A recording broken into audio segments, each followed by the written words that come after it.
सभी को जय सिया राम। हम लोग रामचरितमानस के जैसे यार। उत्तरकांड का अध्ययन कर रहे हैं और इस समय हम लोग दोहा संख्या 23 से आगे बढ़ेंगे।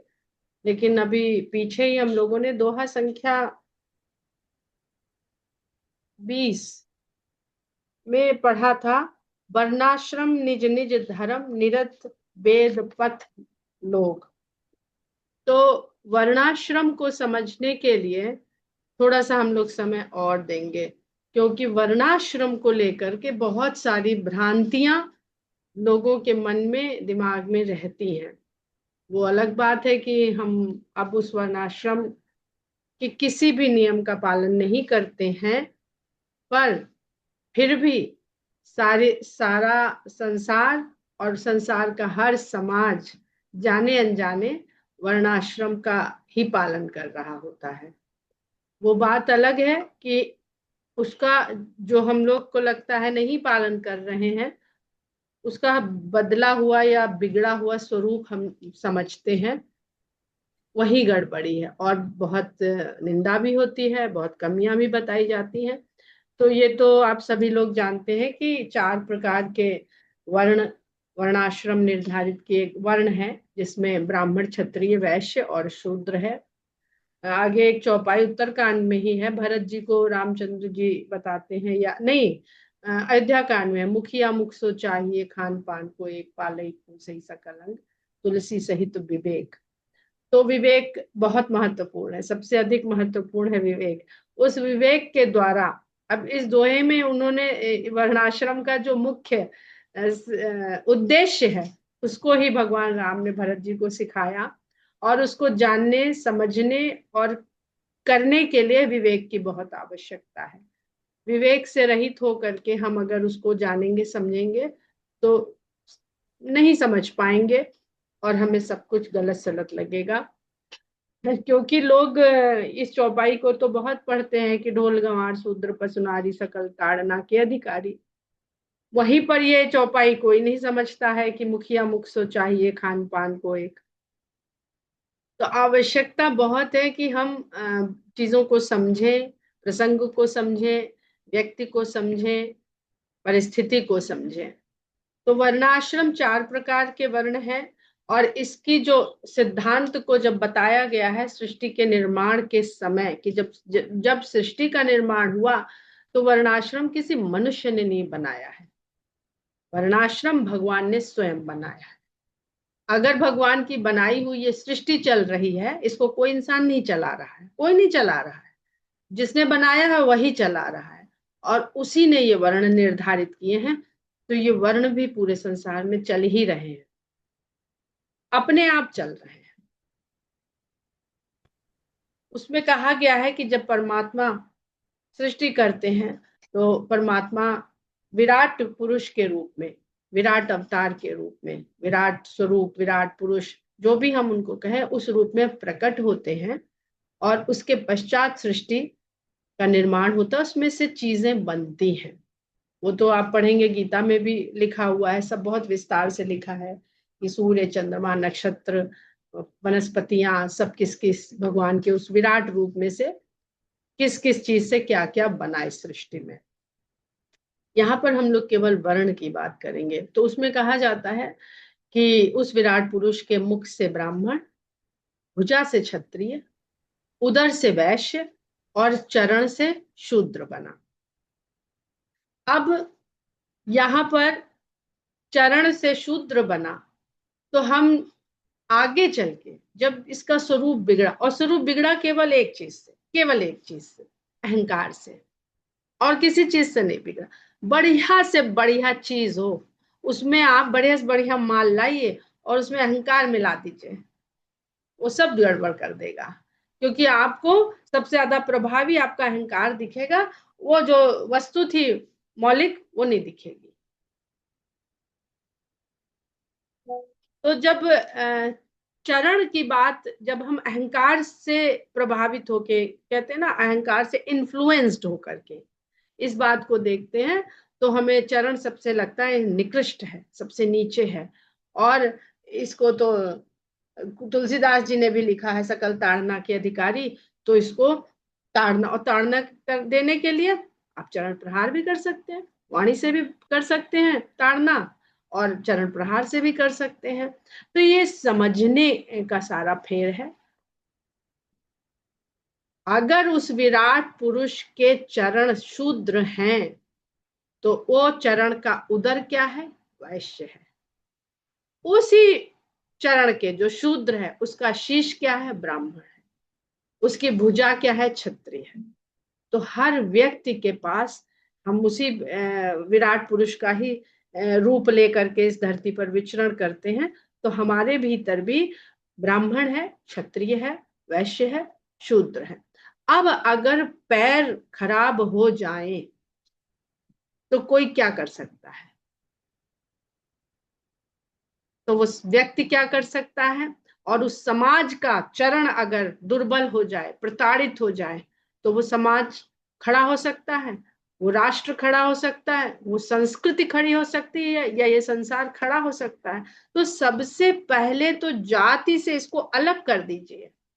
ये वर्ण है, वर्ण का मतलब रंग, और वर्ण का मतलब जो वर्ण किया जाए, जैसी योग्यता वैसा आपको वर्ण धारण कराया जाता था समाज में। उसी तरह से अगर हम देखते हैं कि परशुराम का जो संवाद है, जो परशुराम का टकराव है, ब्राह्मण और क्षत्रिय का टकराव, वो क्या दिखाता है?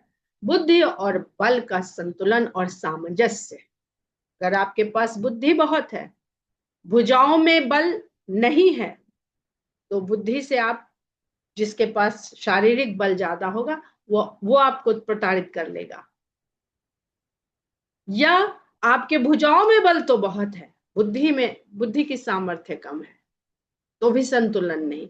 तो ये जो ब्राह्मण, क्षत्रिय, वैश्य और शूद्र, ये एक सामंजस्य संतुलन है। ये आपस में संतुलन बना के सामंजस्य के साथ, विवेक के साथ आगे बढ़ेगा।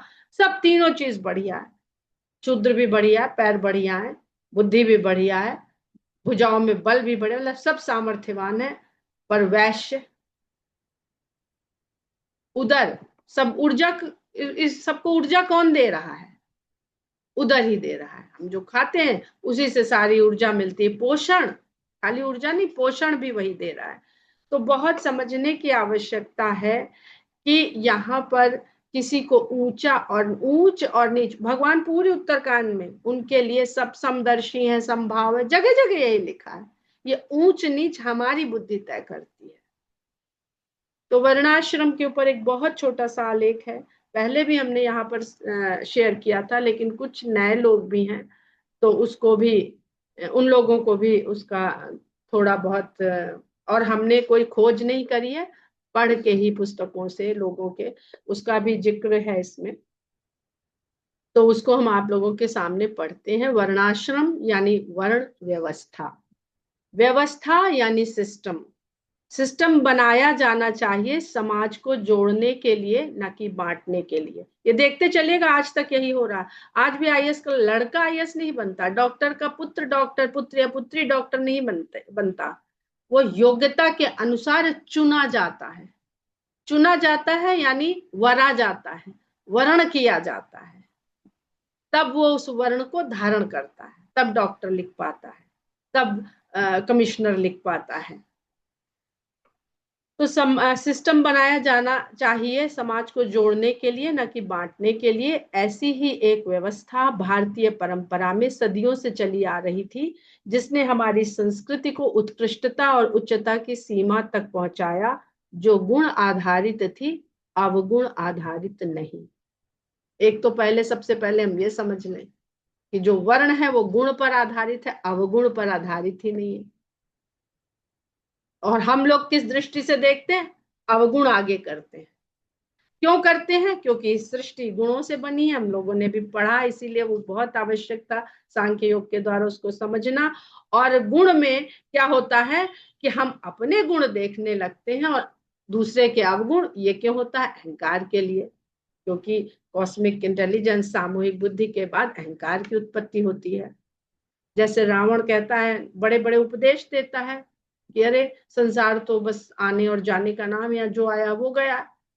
कहता है ना मेघनाथ की मृत्यु के पश्चात, जहाँ गोस्वामी जी लिखते हैं पर उपदेश कुशल बहु तेरे, जे आचर नहीं ते नर न घनेरे।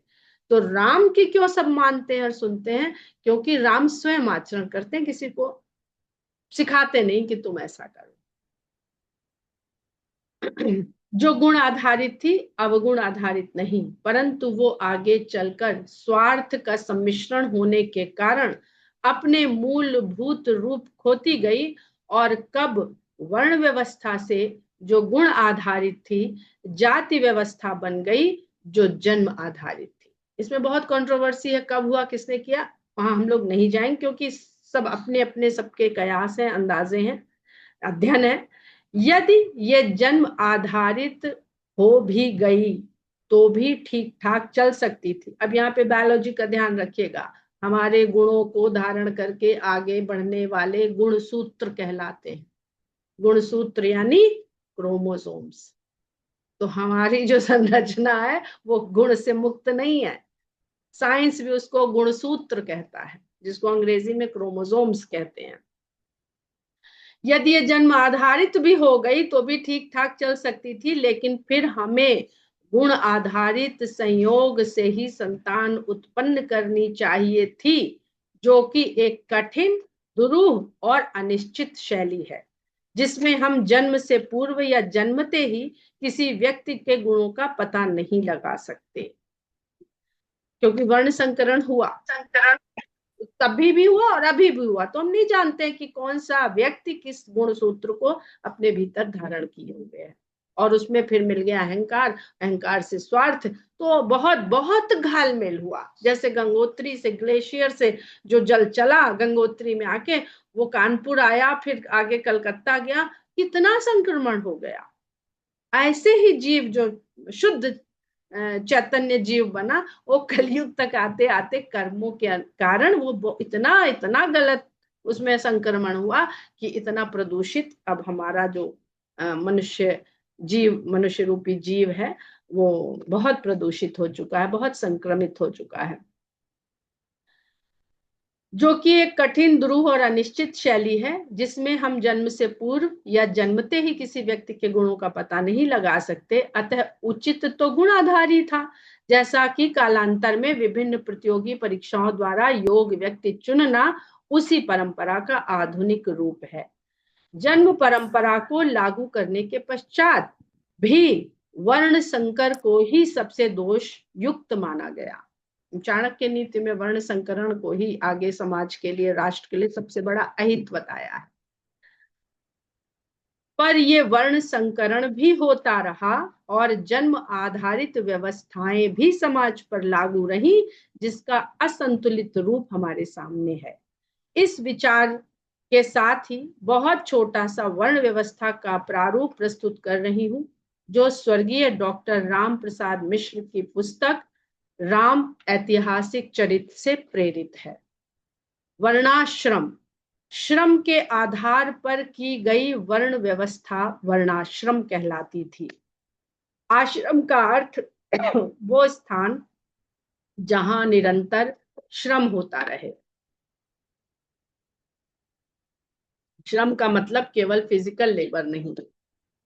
इस श्रम के कारण वो स्थान सदा गतिशील रहता है, और सदा गतिशील रहने वाला स्थान संपूर्ण समाज और राष्ट्र को एक सुनियोजित गति देने में केंद्र एवं उत्प्रेरक का काम करता है। भगवान राम सबके आश्रम जाते थे, देखने में स्थिर है, पर जो वहां का कर्म था, मुनि ऋषि मुनि दिन भर विचरण करते थे, कभी किसी राज्य में गए, कभी किसी राजा के पास गए। तो विचरण करना मनुष्य की प्रकृति है और स्थिर रहना वृक्ष की प्रकृति है। अगर हम विचरण नहीं करते हैं तो सबसे पहले हम अपनी स्वाभाविक प्रवृत्ति को त्याग देते हैं। वृक्ष में जड़ होती है, हमारे चरण होते हैं। जड़ धरती के भीतर जाती है और चरण धरती के भीतर नहीं जाते। तो प्रकृति में हमें विचरण करने के लिए बनाया है, एक जगह धंस के खड़े होने के लिए नहीं बनाया है। और सदा गतिशील रहने वाला स्थान संपूर्ण समाज और राष्ट्र को एक सुनियोजित गति देने में केंद्र एवं उत्प्रेरक का काम करता है। इसमें 4 प्रमुख वर्ण निश्चित थे जो अवश्य ही उपवर्गों में समाज या राष्ट्र की आवश्यकता अनुसार एवं लोगों की योग्यता अनुसार, क्योंकि कोई एक ब्रैकेट निश्चित नहीं था 4 वर्णों में कि इस ब्रैकेट में ये सारे के सारे आ जाएंगे। जब हम किसी मेडिकल कॉलेज में देखते हैं तो वहां पे कोई गोल्ड मेडलिस्ट होता है, कोई धक्के दे के किसी तरह से पास होता है, 5 साल का कोर्स आता है, 8 साल में पास होता है। आईएएस में भी हम देखते हैं तो कोई टॉपर है तो कोई रैंक नीचे है, तो इसका मतलब क्या, एक ब्रैकेट में योग्यता नहीं आती, उसमें भी फिर बहुत सारे विभाग होते चले जाते हैं योग्यता के अनुसार भी विभाजित रहे होंगे। यहां मैं बार बार योग्यता अनुसार कह रही हूं, जिसे आज अयोग्यता के रूप में माना जा चुका है। ब्राह्मण विराट पुरुष के मुख का प्रतीक, सदैव तप यानी विचार में, उसका तप क्या था, ब्राह्मण का तप या श्रम, विचार में तत्पर, सभी के भाव एवं पीड़ा की अभिव्यक्ति। अब जो किस ब्राह्मण को पूजने की बात करते हैं गोस्वामी जी, यहां से आपको क्लियर हो जाएगा। अभी रामराज में पढ़ा ना कि सब ब्राह्मणों का वंदन करते हैं, सादर करते हैं, आदर करते हैं। क्षत्रिय बाहु का प्रतीक, चाहे किसी पर आक्रमण हो, चरण से लेकर शीश तक आघात रोकने एवं उनके हक में आक्रमण करने को तत्पर रहता है, रक्षा ही उसका तप है। क्षत्रिय का तप क्या है, रक्षा। तो सब अपने अपने तप में लगे हैं और तप ही श्रम है। ऐसा तो नहीं होता कि हाथ कहेगा मैं क्षत्रिय हूं, हाथ पे अटैक होगा तो मैं बचाऊंगा, अरे पैर तो शूद्र है, तोड़ दो मेरे पैर। हम रक्षा तो करते हैं अपने पैर की भी। तो ये इसी से समझने में आता है कि वर्ण व्यवस्था का स्वरूप, वास्तविक स्वरूप क्या है।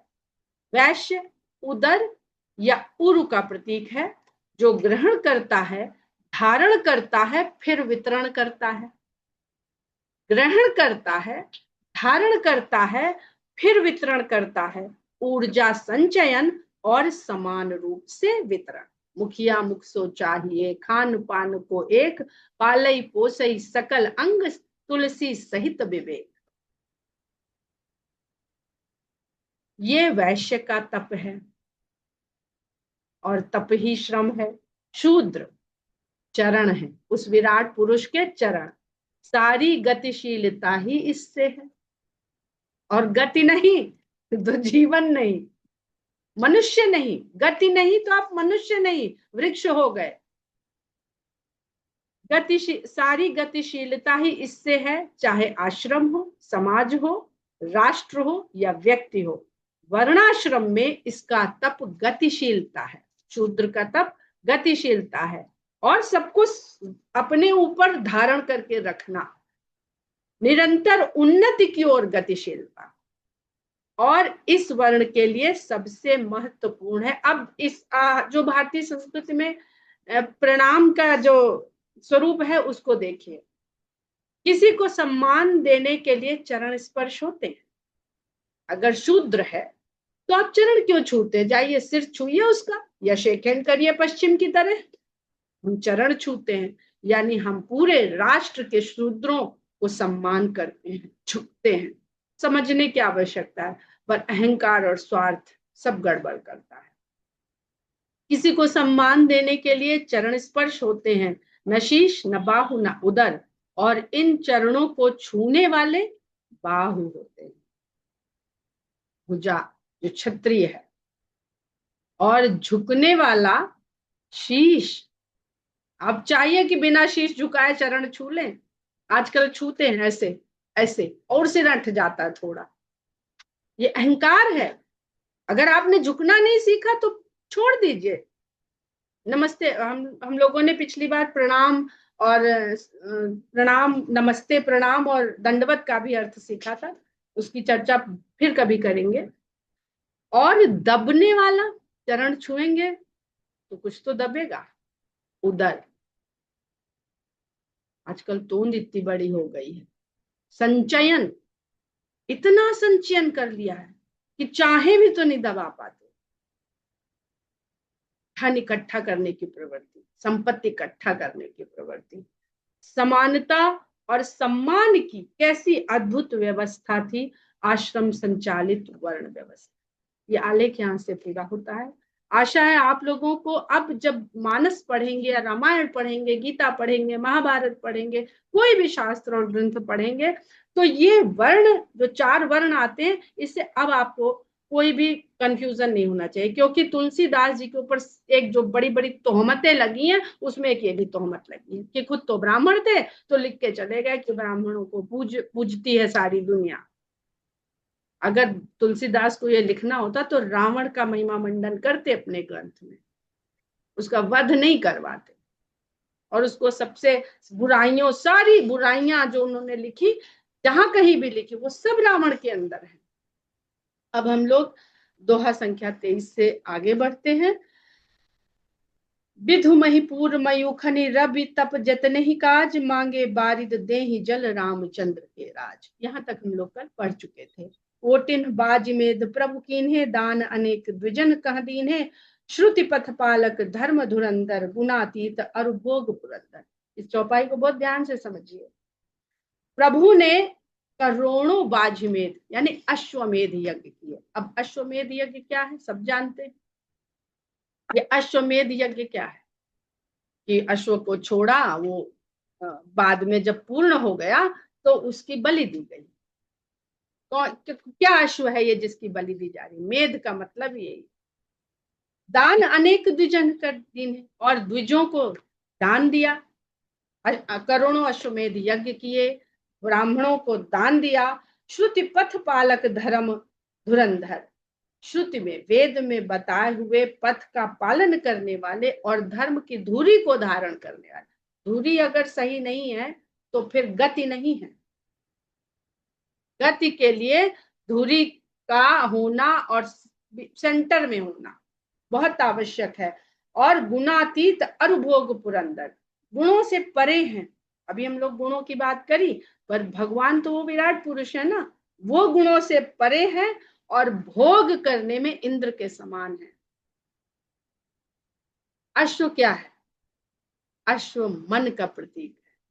जब हम लोगों ने भगवान की बारात पढ़ी थी कि शंकर भगवान तो बैल पे सवार होकर के गए थे अपनी बारात में, और भगवान राम घोड़े पे सवार होकर के गए थे। क्योंकि शंकर भगवान इतने बड़े वैरागी हैं, काम को भस्म कर चुके हैं। वो बैल से निश्चिंत भाव से जिधर चाहे उधर जा सकते हैं। वो धर्म है बैल, और घोड़ा काम का प्रतीक है। मन में जब काम रूपी घोड़ा दौड़ने लगे, और विवाह समाज में काम के संतुलित रूप को स्थापित करने की व्यवस्था है। ठीक, यही है विवाह। उस काम रूपी घोड़े पे राम रूपी दूल्हा बैठा है, लगाम पकड़े है, तो वो सीधी सीधी गति चलेगा, क्योंकि राम के नियंत्रण में, इधर उधर नहीं भागेगा। जो धीरे धीरे घोड़ा चलता है ना, इसीलिए धीरे धीरे। युद्ध का घोड़ा दूसरा है, बारात का घोड़ा दूसरा है, वो धीरे धीरे चलता है। सब घेरे रहते हैं एक ही दिशा में। इतना बड़ा प्रतीक भगवान राम की वर यात्रा से गोस्वामी जी एक सिद्धांत हम लोगों को दे गए। तो इंद्र के जैसा भोग करने के बाद भी करोड़ों घोड़ों का उन्होंने अश्वमेध किया। यानी उनके राज्य में हर व्यक्ति उस काम रूपी घोड़े को अपने मारता है, वो उसको अनियंत्रित नहीं होने देता है। जब जब काम भावनाएं, काम वासनाएं, वासना के रूप में जब काम जागृत होता है तो उसका वध करता है। ये इसका आध्यात्मिक स्वरूप है। विवाहित गृहस्थ के लिए काम यज्ञ है, लेकिन अगर उसको भोग बना लिया, यहाँ लिख रहे हैं गुणातीत अरुभोग पुरंदर। और इंद्र को खूब समझा भी हम लोगों ने लंका कांड में। इंद्र, इंद्रजीत, फिर इंद्र के जयंत, और फिर इंद्र का रथ भेजना राम के लिए। तो सब अंत में क्या, सबका कल्याण कहाँ है? जब वो राम को समर्पित हो जाए, राम की सेवा में अपनी हर चीज को लगा दें, तो सब सही दिशा में चलेगी।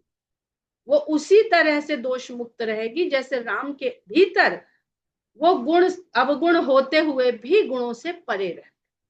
ना वो गुण से प्रभावित होते, ना वो अवगुण से प्रभावित होते। हम लोग गुण और अवगुण दोनों से प्रभावित होते हैं, स्वयं भी और दूसरे को देखते भी हैं। पति अनुकूल सदा रह सीता, शोभा खानी सुशील विनीता।